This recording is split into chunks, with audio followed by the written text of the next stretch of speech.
नमस्कार आदाब दोस्तों। क्या शांति के लिए युद्ध होना जरूरी है? क्या शांति के लिए युद्ध ही एकमात्र विकल्प है? नहीं ना। जंग इंसानियत का दुश्मन है, सभी मानते हैं। हमास भी, इजराइल भी, पूरी दुनिया। फिर 7 अक्टूबर को हमास ने इजराइल पर रॉकेट से अटैक कर क्या शांति लाने का प्रयास किया था?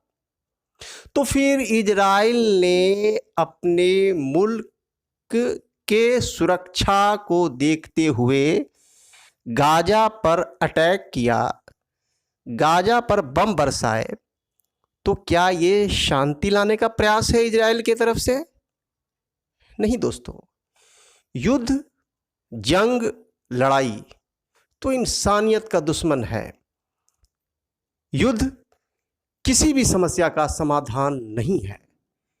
हमास को भी सोचना होगा, इजराइल को भी सोचना होगा और पूरी दुनिया को सोचनी होगी। दोस्तों, अब आपको मैं जानकारी दे रहा हूं फिलिस्तीन और इजराइल का मसला क्या है। दोस्तों, फिलिस्तीन का जो एरिया है वो ओटोमन साम्राज्य के अधीन था, ओटोमन साम्राज्य के नियंत्रण में था फिलिस्तीन वाला जो एरिया है।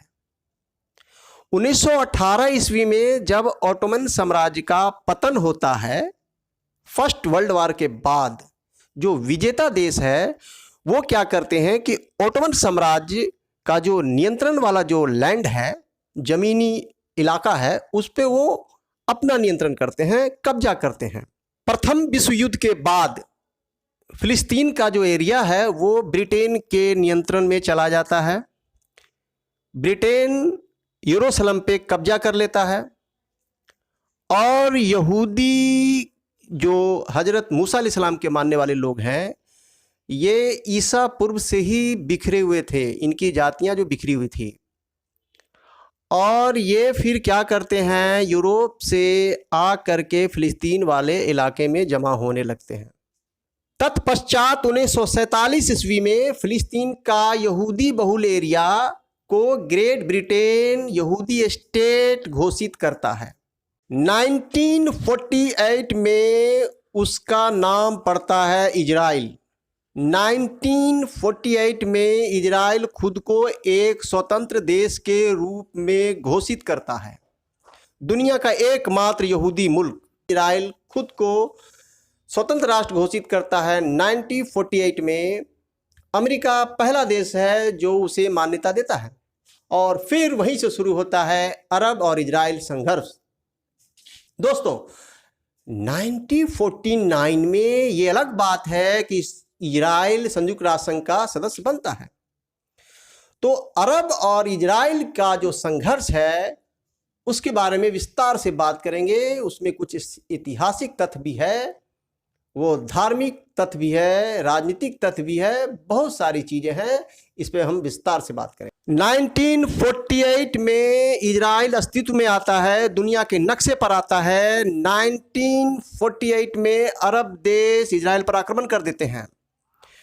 सीरिया, इराक, मिस्र और लेबनान, अरब सेना मिलकर इजराइल पर अटैक करती है। लेकिन इजराइल एक छोटा सा मुल्क, उनका डटकर सामना करता है और 6 दिन में जंग को समाप्त कर देता है।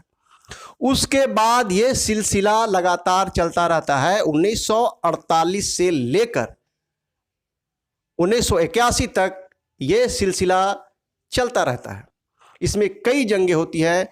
1967 में फिर से अरब के कई मुल्क मिलकर इजराइल पर अटैक करते हैं। इजराइल जो है डिफेंस में जवाब देता है और फिर से अरब देशों को पराजित कर देता है। लेकिन यहां से इजराइल फिलिस्तीन के हिस्सों पर अपना नियंत्रण करना शुरू करता है, कब्जा करना शुरू करता है। 1948 से 1981 तक इजराइल इस तरह से फिलिस्तीन के हिस्सों को कब्जा करना शुरू कर देता है, उसमें यरूशलेम भी है। अब आइए दोस्तों, 73 में गोल्डी नायर जब इजराइल की महिला प्रधानमंत्री बनी तो फिर एक बार अरब देशों ने अटैक किया इजराइल पर, लेकिन इजराइल ने डटकर मुकाबला किया और अरब देशों को पराजित किया। गोल्डी नायर, जो इजराइल की आयरन लेडी कहलाती हैं, एक सशक्त प्रधानमंत्री साबित हुई। हालांकि यासिर अराफात के शांति वार्ता के तहत इजराइल ने बहुत सारे क्षेत्रों को, जिस पर इजराइल ने कब्जा किया था, उसे फिलिस्तीन को वापस भी किया है। Yasser Arafat two nation theory पर काम कर रहे थे और शांति समझौते पर जोर दे रहे थे।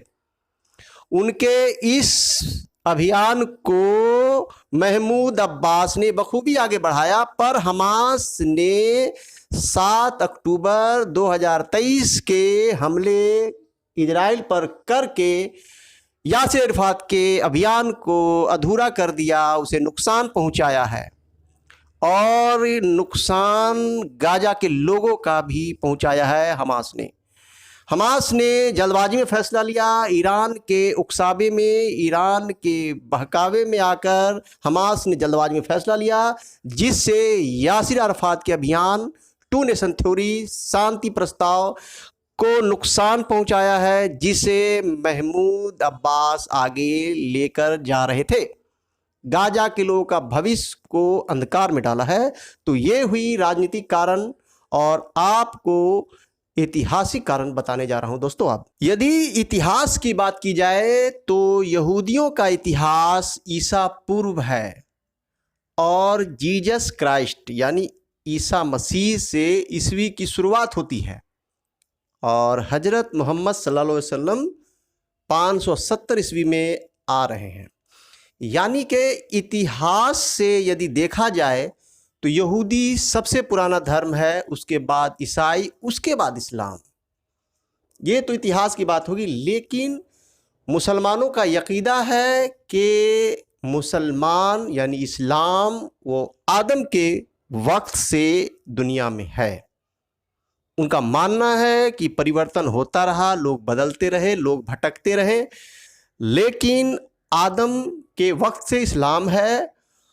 लेकिन इतिहासकार उसे नहीं मानते। इतिहासकार यहूदियों को सबसे पुराना, फिर ईसाई, आखिर में इस्लाम को इतिहासकार मानते हैं।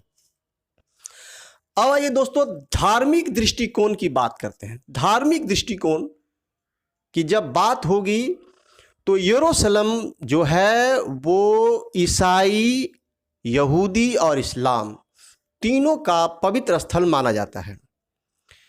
यरूशलेम को होली लैंड भी कहा जाता है, माने पवित्र जमीन। यहूदी के गॉड यानी यहोवा ने प्रॉमिस किया था कि यहूदियों को उसके लिए ज़मीन की व्यवस्था वो करेंगे।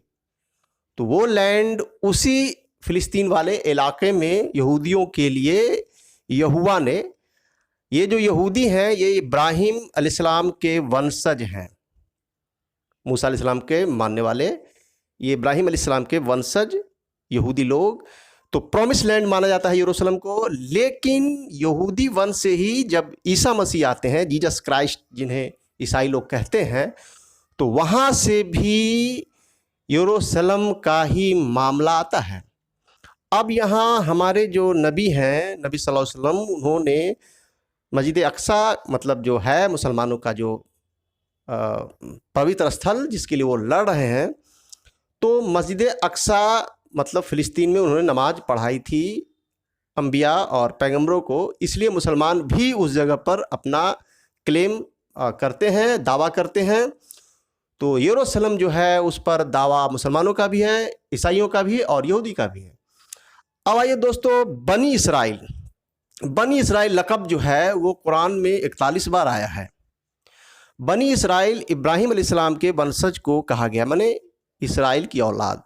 अब देखें दोस्तों, इब्राहिम अलैहिस्सलाम के 2 लड़के थे, इसहाक अलैहिस्सलाम और इस्माइल अलैहिस्सलाम। इसहाक अलैहिस्सलाम से ही यहूदी वंश की शुरुआत हुई है।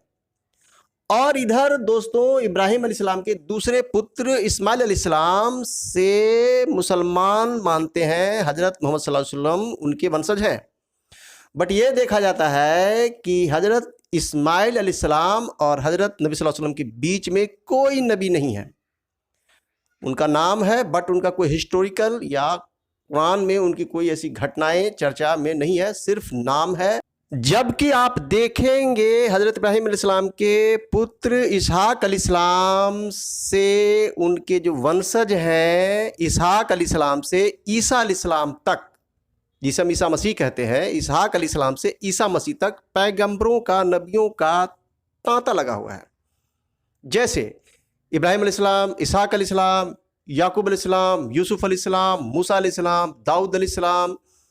तो दोस्तों, इन बातों से स्पष्ट होता है कि यहूदी, इस्लाम और ईसाई तीनों इब्राहिमिक रिलीजन हैं और तीनों जो है इब्राहिम के ही उपदेश को आगे लेकर के आए हैं।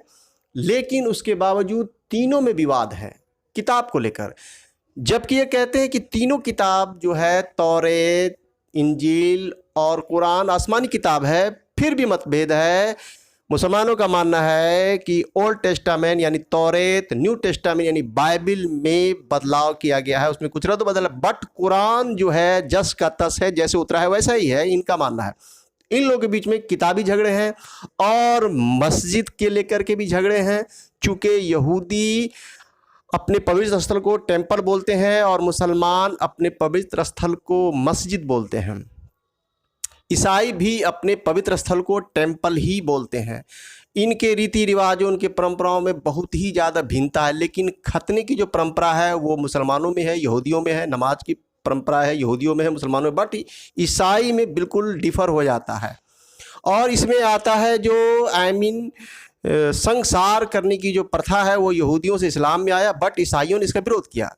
तो ये सब चीज़ है। अब आइए बात करते हैं हमास की और इजराइल की। इजराइल एक लोकतांत्रिक मुल्क है, बट हमास एक इस्लामी चरमपंथी संगठन है।